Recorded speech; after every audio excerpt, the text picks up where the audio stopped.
아멘. 감사합니다. 다음에 더 불러보도록 하겠습니다. 우리 옆에 계신 분과 이렇게 인사합니다. 하나님을 가까이함이 우리의 힘입니다. 예. 하나님을 가까이함이 우리의 힘입니다. 다 인사하셨나요? 예. 우리 함께 예배드리는 이 공동체가 함께 하나님의 일을 감당하는 손과 발인 줄 믿습니다. 그래서 우리가 서로 인사하는 것은 나 혼자 말씀을 듣는 것이 아니라 들은 말씀이 이 공동체 안에서 서로 될 수 있는 귀한 교회인 줄 믿습니다. 우리는 지난주에 이어서 계속해서 하나님이 모세에게 보여주신 먼저 성막은 하나님께서 인간들 가운데 계시기 위해서 친히 보여주신 처소예요. 집이에요. 텐트, 장막. 그러니까 매우 너무나 특별하고 엄청난 사건입니다. 예수 그리스도의 성육신의 그 그림자 모형이에요. 예수님은 사람을 입고 오신 이 몸을 입고 오신 그 너무나 특별한 사역의 예고편으로 텐트인데 하나님이 만든 집인데 거기에 하나님이 거하시는 이 엄청난 계획이죠. 그래서 지난주에는 이 성막이 의미하는 바를 제가 세 가지로 말씀드렸는데 첫 번째는 이 성막은 바로 하나님이 거하시는 천국의 이 모델 하우스입니다. 그래서 그것으로 짐작하여 하나님이 계시는 곳은 이런 곳이구나. 두 번째는 이 성막 구조물 하나하나가 말씀드린 대로 사람의 몸을 입고 오신 이 예수님을 예표합니다. 예수님의 그림자가 되어서 오늘도 이 번제단을 살펴볼 텐데 예수님의 그런 신성과 인성, 그런 고난당하심을 그대로 보여주고 있어요. 마지막은 사람이 하나님과 교제하는 이 방식이 이 성막, 뜰 문을 열고 뜰에 들어가서 번제를 드리고 물두멍에 손을 씻고 성소와 지성소로 들어가는 그 단계들이 하나님과 교제하는 이 방식, 그것을 근본을 얘기해 준다고 말씀드렸어요.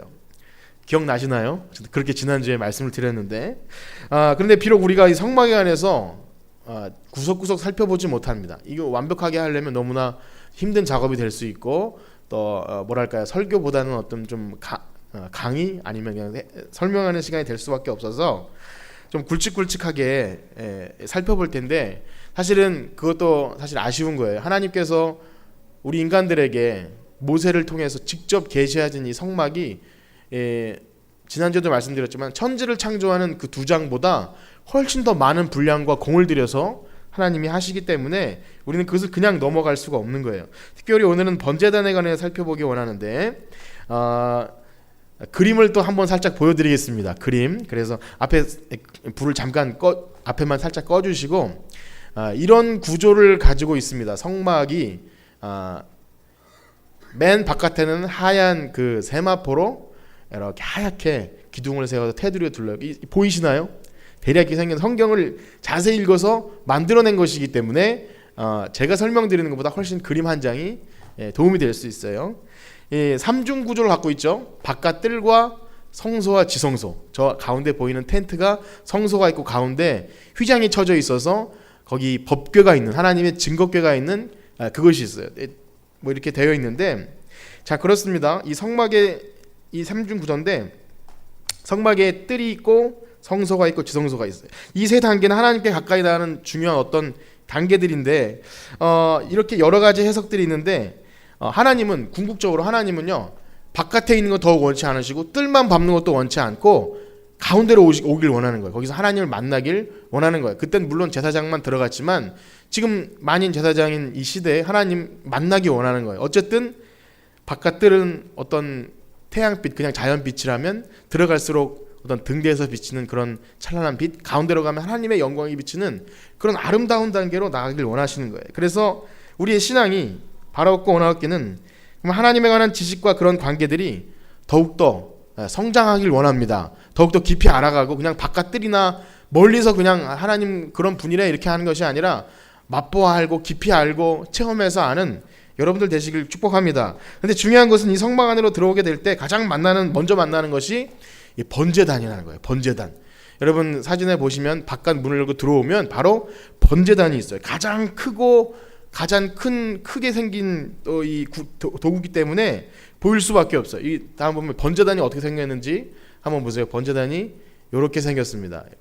넘겨 보시면, 요건 제사장들이 이제 제사 드리는 모습이고 또 하나의 번제단 사진이 하나 더 있는데 이렇게 생겼어요. 이렇게 예. 처음 보시죠?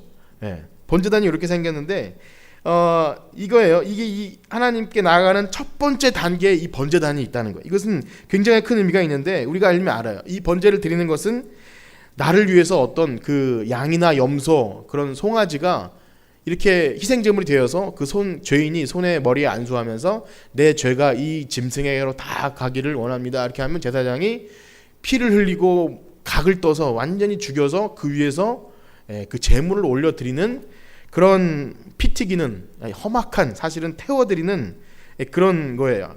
그런데 그것이 하나님을 만나는 첫 번째 단계가 되었다는 거예요. 그래서 이 번제단 이 재료가 어떻게 되어 있냐면 이 번제단의 재료는 겉에 보기에는 지금 노수로 쌓여 있지만 속은 나무예요. 나무 중에 조각목이라고 하는.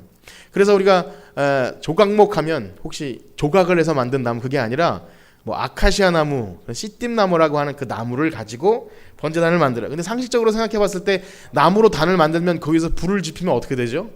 다 타버리겠죠? 그래서 놋으로 쌌어요. 일단은 상식적인 의미로는 그렇습니다. 그런데 이 놋과 나무라는 의미가 지금 저 말씀드린 대로 이 금속이 놋이라는 금속은 하나님의 심판을 상징하고 그냥 심판으로 멈추는 것이 아니라 어떤 구원과 회복까지 연결이 됩니다. 우리가 제일 놋하면 떠오르는 것이 그 민수기서에 보면 불뱀에 물려 죽어가는 그 사람들에게 구원할 수 있는 방법으로 놋뱀을 만들어 장대에 달아라. 그 기억하실 거예요. 그 놋이 사실은 범죄한 사람들에게 심판이지만 구원과 회복을 뭐 그런 것을 상징한다는 거예요. 그래서 이 조각목으로 만든 단과 그 다음에 껍데기는 놋으로 싼 이것이 이 조각목이 그 나무가 그 거기에선 우리나라의 아카시아 나무와는 다른데 굉장히 가볍고 단단해서 이렇게 옆에 보면은 지금 막대기가 껴져 있잖아요. 사실 뭐 이렇게 들고 다니기 편하면서도 그리고 잘 견딜 수 있는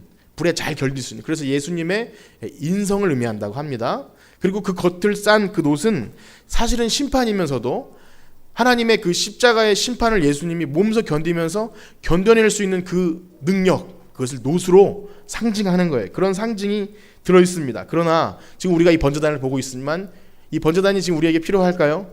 필요하잖아. 지난주에 말씀드린 대로 예수님이 이것을 단번에 이제 저것은 모형이었고 그 실체가 되신 예수님이 오셔서 완전히 해결하셨기 때문에 단번에 해결하셨기 때문에 우리는 더 이상 저 제사가 필요 없어요. 그런데 이 번제단의 특징이 하나 있는데 그것은 이 불을 항상 끄지 말았어야 돼요. 그 거의 불이 타오르고 있는데 불을 끄지 말아야 됩니다.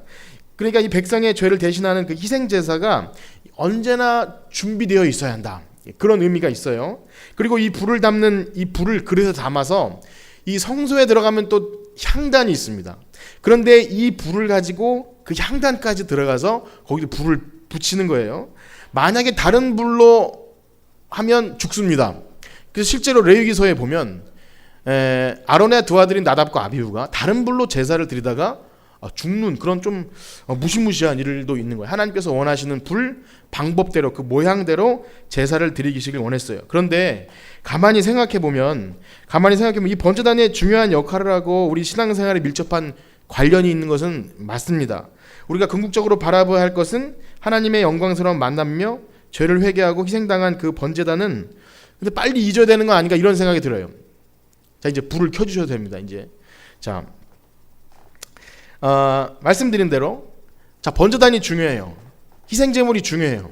그런데 아까 말씀드린 대로 거기 머무는 것이 아니라 뜰에서 자꾸 성소로 지성소로 하나님을 가까이 오기를 원하시는 거예요. 그러면 이것은 이 끔찍한 희생 고난 이것은 그냥 뒤로 빨리 잊혀지고 좋은 거 생각하자. 이제 구원받았으니까 은혜롭게 기쁘게 신앙생활하면 될 것 아닌가 이렇게 생각할 수 있습니다.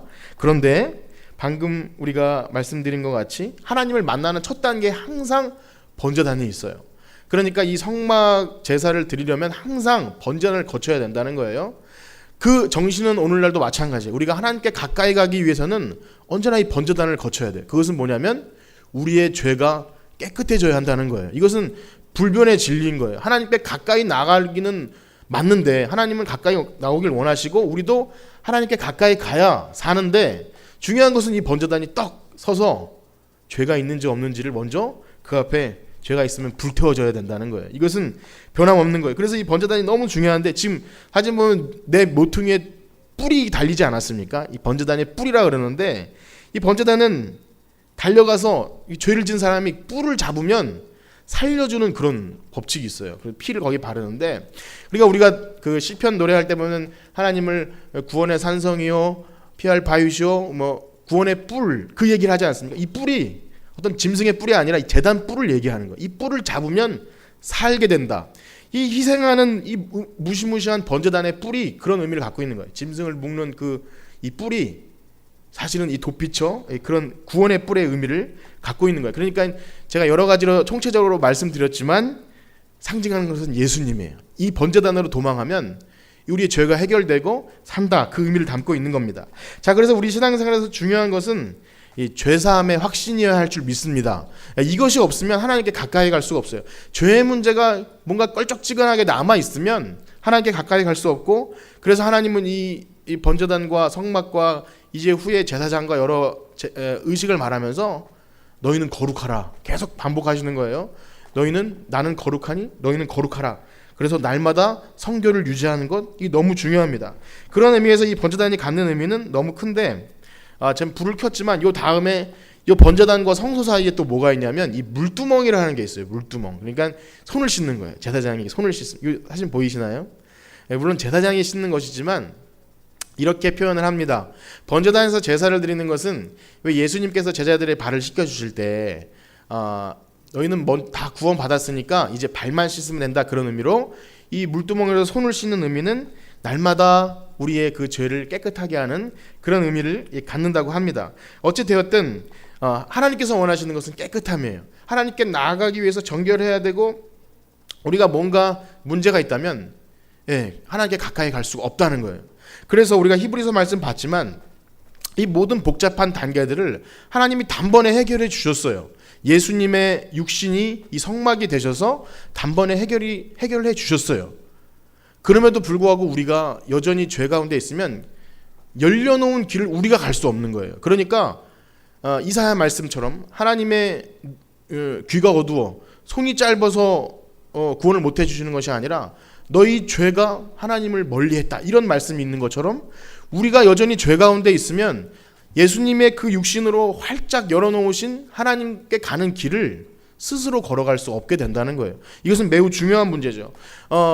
구원은 이미 우리가 구원 확신이 있고 구원받았다고 하지만 우리의 죄의 문제가 여전히 찜찜하게 남아있다면, 이론적으로는 알아요. 우린 구원받았지, 우린 죄사함 받았지 하면서 우격다짐으로 우리는 의인이야, 아무리 해도 그 죄사함의 문제가 제대로 확신이 서지 않으면 뭔가 문제가 발생한다는 거예요. 그래서 오늘 말씀드리는 이 번제단은 하나님께 나아가는 이 단계에 있어서 너무나 중요한 의미를 지닌다. 그래서 하나님이 활짝 열어놓으신 길을 가기 위해서 우리 이 신약의 말씀처럼 다 이루었다 한도 아니, 온전히 이루었다 한도 아니라 이 표대를 향해 달려가는 거예요. 계속 우리의 죄가 있다면 계속 회개되어져야 되고, 우리가 구원 얻었다고 하지만 이 구원을 날마다 이루라 그러지 않습니까? 날마다 이루라고 하는 것은 만약에 이것을 그냥 한번 죄사함 받은 그 경험이 있으면 해결된다고 할 때 그것을 어떤 구원파인가요? 어떤 종파에서는 이제 회개할 필요가 없다고 말하는데, 그것은 굉장히 큰 문제입니다. 우린 날마다 회개해야 되고 표대를 향해 달려가는 것처럼 날마다 우리의 몸을 성결케 하고 하나님이 원하시고 기뻐하시는 그런 거룩한 산 제사가 되기 위해서 드려져야 할 줄 믿습니다. 그래서 이 번제단은요, 이제 사진은 안 보여줘도 됩니다. 이 번제단은 가장 피 튀기고 냄새나고 짐승이 잡아 죽여서 태워지는, 여러분 가끔씩 새벽에 여기 옆에 순대 공장이 있거든요. 근데 그 내장 가끔씩 태웁니다. 새벽에 기도가 안 되고 막 구역질을 할 정도로. 그 번제단이 그러지 않았겠습니까? 짐승을 매일 태우는데 냄새나고 피 튀기고 제단의 뿔에 피를 바르고 그냥 빨리 지나갔으면 좋겠어요. 이게 빨리 성소로 들어가길 원하는데 왜 자꾸 여기 머물게 할까요? 그것은 우리가 절기마다 고난주간을 기억하고 예수님의 희생을 기억하는 거 힘들지만 그 십자가에 달려 돌아가신 예수님을 기념하는 것, 피 흘리고 찢기신 살을 우리가 성찬하면서 기념하는 것이 그냥 고난을 그저 고난이 중요하다는 것이 아니라 그 고난을 잊어버림과 동시에 우리의 구원의 확신이 희미해져요. 참 신기합니다. 고난이 없으면 영광도 없는 거예요. 우리가 장차 올 영광이 얼마나 큰지 그것을 보기 위해서 지금 현재 고난이 없다면 예수님 당하신 십자가의 그 보혈의 공로가 우리 삶에, 우리의 믿음 생활에 강하게 들어와 있지 않다면 과연 이 은혜가 정말 은혜인가? 정말 막 우리가 그 로마서 8장에 보면은 그리스도 예수 안에 있는 자에겐 결코 정죄함이 없도다, 이런 말씀이 정말 기쁨이 되는가? 이것이 희미해져 버리는 거죠. 그래서 우리는 고난을 기억해야 돼요. 이 번제단을 잊어서는 안 돼요. 거기서 양이 죽었지. 사실은 내가 죽어야 되는데 그 양이 온몸을 난도질 당해서 죽었지. 그러면서 끔찍하지만 내가 죽어야 될 자리에 죽었구나. 이것이 있을 때 우리의 신앙이 회복될 줄 믿습니다. 그래서 세상에서도요, 그 어떤 사건을 기억하지 않습니까? 나라의 큰 사건들, 세월호 사건이나 이런 것들을 기억하려고 하면 어떤 사람들은 이렇게 얘기한다고 해요. 자꾸 그거를 얘기하냐? 이제 그만해라. 이렇게 하지만 그 마음의 그 진이들은 뭐냐면 어떤 그 허물은 빨리 잊고 새로운 생활을 하다, 이렇게 그것도 맞는 말이지만 그 과거의 어떤 어려움과 그런 실수들을 해마다 기억해내지 않으면 똑같은 일이 반복된다는 거죠. 실수와 제약들이. 그런데 저는 여러분들에게 말씀드리면서 그러면 우리가 맨날 그 죄의 문제와 고난과 이런 것에 이렇게 눌려 있어야 되느냐, 그런 말씀을 드리는 것이 또 아닙니다. 우리는 그 중간을 잘 유지해야 되는데, 자, 우리의 말씀, 이 말씀이 죄의 문제를 해결하기 위해서 전전긍긍하고 하나님 전 죄인입니다, 그래서 또 회개합니다, 이 중요하지만 그 죄의 문제가 우리가 회개를 열심히 하고 막 신앙생활을 막 잘하고 열심히 봉사해서 빨리 죄의 문제를 해결하지, 이런 차원은 아니라는 거예요.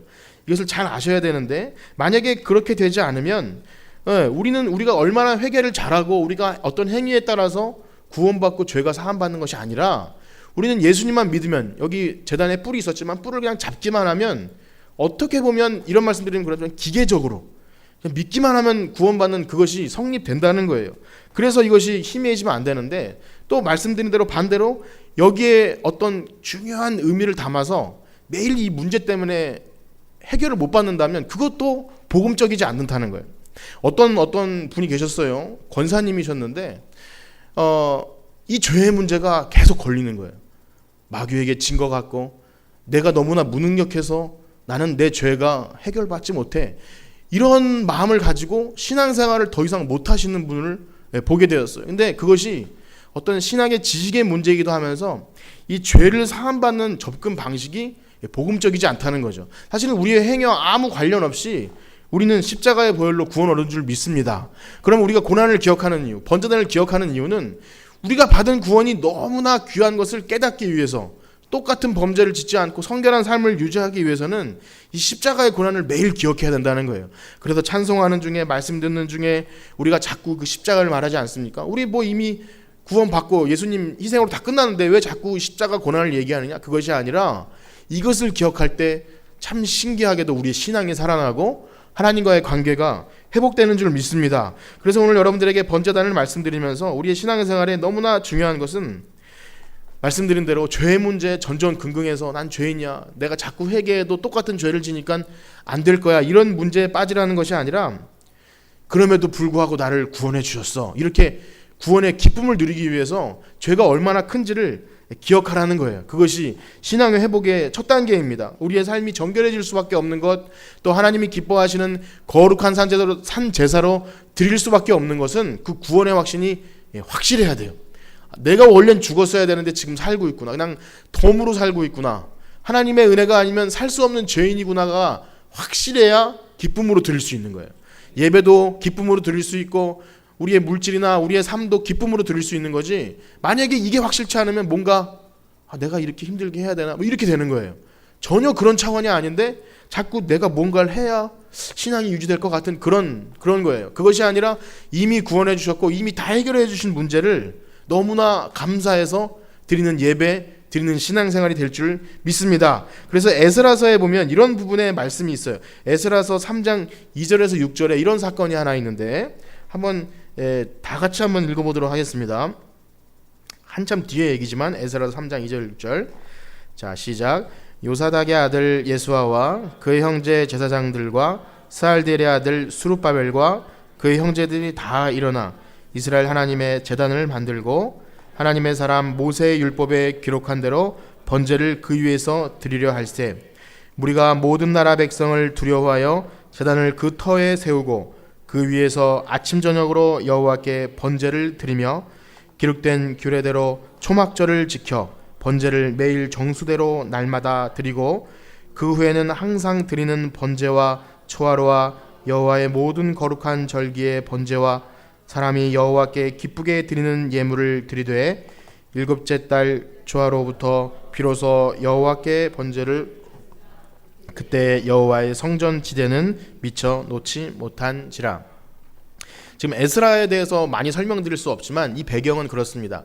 이제 성막 시대도 끝났고 솔로몬 성전 시대인데 하나님을 떠난 백성에게 이 진노의 대가로 포로로 잡혀가요. 성전 다 무너져 버립니다. 그런데 우여곡절 끝에 하나님 복주에서 돌아와요. 그래서 이제 성전을 재건하려 하는데 여기 말씀 맨 끝에 6절에 보면 아직 성전 지대도 놓지 못했어요. 성전이 없는 거예요. 법궤나 이런 것이 위치하지 않았어요. 그런데 제일 먼저 뭘 놨냐면 제단을 놓은 거예요. 제단.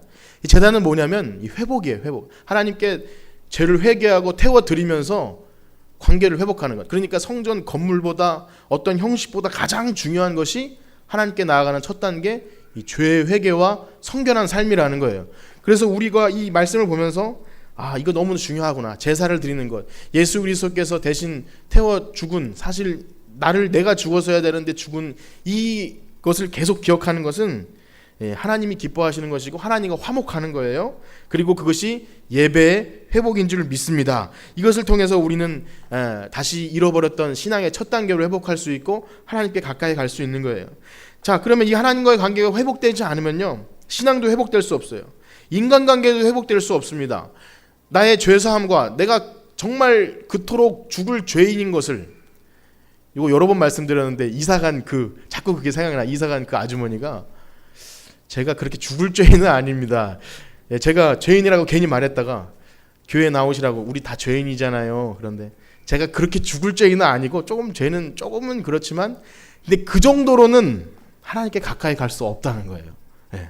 여러분 죽을 죄인임을 믿습니까?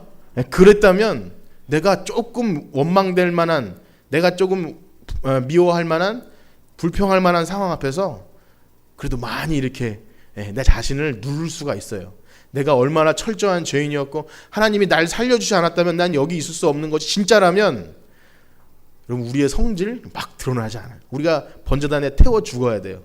그것이 우리의 신앙의 회복이라는 것입니다. 여러분 번제단의 불을 끄지 않기를 축복합니다. 이것이 하나님께 나아가는 첫 단계라는 거예요. 그래서 우리의 그 신앙의 대선배인 그 다윗이 간음의 범죄로 말미암아 하나님과 멀어졌을 때 하나님과의 관계가 멀어진 것이 너무나 고통스럽고 처참해서 이 노래를 부른 것이 바로 시편 51편인데 시편 51편 10절에서 12절 말씀을 한번 읽어보겠습니다. 시편 51편 10절에서 12절 시작. 하나님이여 내 속에 정한 마음을 창조하시고 내 안에 정직한 영을 새롭게 하소서. 나를 주 앞에서 쫓아내지 마시며 주의 성령을 내게서 거두지 마소서. 주의 구원의 즐거움을 내게 회복시켜 주시고 자원하는 심령을 주사 나를 붙드소서. 아멘. 너무나 처참한 순간에 하나님과의 그 멀리 떨어진 그 너무나 공허하고 그 순간들이 너무나 괴로웠던 거예요. 그래서 주 앞에서 나를 쫓아내지 마소서. 여러분 그런 회개의 기도가 있기를 축복합니다. 뭔가 적막할 때 하나님과의 관계가 멀어졌다고 생각될 때 다윗처럼 내가 주님으로부터 멀리 떨어졌는데 구원의 기쁨을 회복시켜 주세요. 이게 얼마나 너무나 절실한 기도입니까? 우리 다윗 하면 예수님의 모델처럼 나올 만한 아주 성군 다윗 아닙니까? 그가 구원의 기쁨이 사라졌다는 것은 두려운 거예요. 두려운. 여러분 우리 신앙생활 할 때 구원의 기쁨이 사라지면 얼마나 처참합니까? 그 구원의 기쁨을 얘기하고 있는 거예요. 그래서 다윗의 고백처럼 우리가 오늘 번제단 얘기를 하고 있지만 사실 궁극적으로 보는 것은 이 번제단 보이는 제단 우리가 회개하는 것 그의 중심에 들어가면 이렇게 말한 다윗이 나중에 어떻게 얘기하는지가 또 16절에서 19절에 다시 한번 등장합니다. 이 번제와 관련돼서 다시 한번 나오는데 그 부분을 다시 읽도록 하겠습니다. 시편 51편 16절에서 19절. 자, 시작.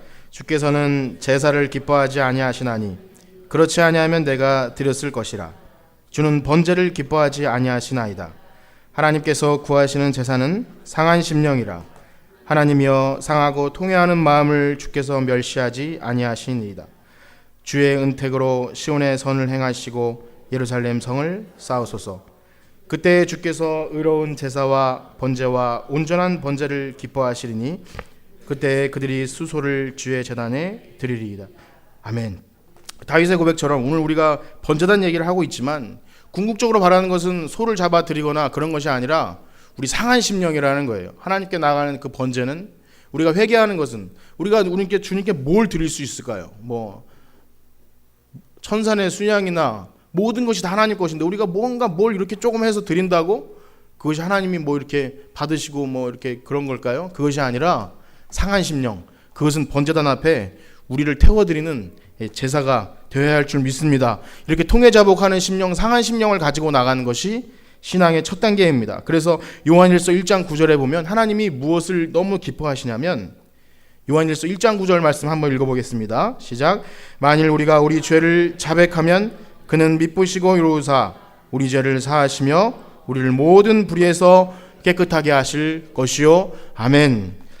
그렇습니다. 우리 말씀 마치면서 우리가 그토록 함께하고 싶으신 하나님을 만나기 위해서 항상 번제단의 불을 끄지 않는 여러분 되시길 축복합니다. 그것은 바로 예수 그리스도의 희생이 아니었다면 마땅히 내가 죽었어야 할 것인데 지금 살고 있구나 하면서 거룩하고 성결한 삶을 우리가 이어가야 한다는 것을 의미합니다. 또한 우리를 이 죄의 유혹과 사탄의 유혹과 세상의 정욕과 안목의 정욕과 이상의 자랑들이 우리의 삶을 하나님과 가까이 가는 것을 멀리하고 세상으로 나가려 할 때 다시금 주님께 가까이 가야겠다 하는 그런 의미인 줄 믿습니다. 그래서 언제나 우리의 심령에 죄사함의 복음을 확신하고 잊지 않고 나아갈 때 예수님이 지시셨던 십자가처럼 여러분들 스스로 자기 몫의 태인, 자기 십자가를 지고 따르는 여러분들 되시길 축복합니다.